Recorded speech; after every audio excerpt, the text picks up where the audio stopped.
So being here began back in, I want to say July. It was 276. That's when I started coming regularly. My first fight ever though was the Conor Khabib fight. That was my first fight ever. And then I came to 276. It was International Fight Week, and I was asked to kind of come and do like a little like social and stuff like that. And I was like, okay, hopefully, like, you know, we were brainstorming all these ideas for like weeks in advance, and I was like, I need to do something good, because if it falls short and I screw up, everyone's gonna be like, who is this babe? Like, why is she here? Is she not funny? She's just another TikToker, blah, blah, blah. And I was like, yes, that's true.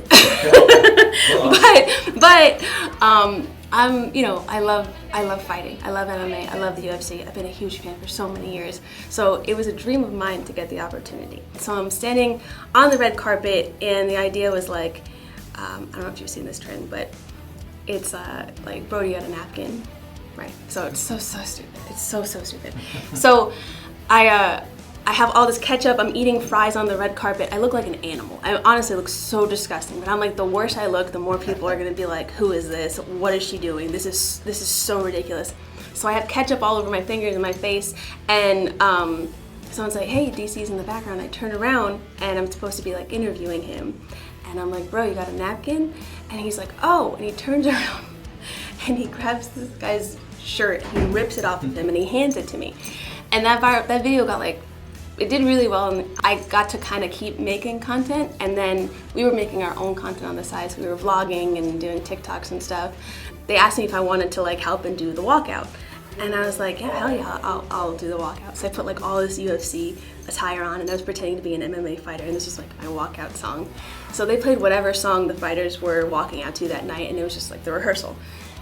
And my dumbass did I just was doing the craziest thing on my walkout, and what I didn't know is that I thought it was just sort of being projected in the screen in the arena, and the only people that were going to be able to see it were the people that were in the arena. And then I found out that it was projected on every single camera in the entire arena and all of the offices and hallways, and everyone was like,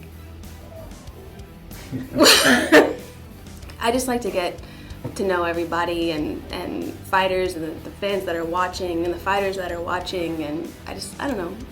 I have so much fun doing it, and I especially love the pay-per-view fights for the T-Mobile, because all the fans are outside and they get so rowdy, and I get so much joy in doing is actually meeting these fighters and getting to know them and seeing their personalities, and these people they're stone cold, and you know, you see them on their press conferences or in their interviews, and you know, everyone's but then they have these huge personalities, and they're so funny, and there's so many great moments, and I can't pick. But one of my favorite interviews was probably the interview I did with Marab when he told me he's crazy. That man's crazy, but he's very funny, and that's probably one of my favorite ones.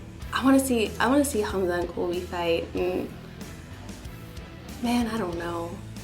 There's so many freaking good ones.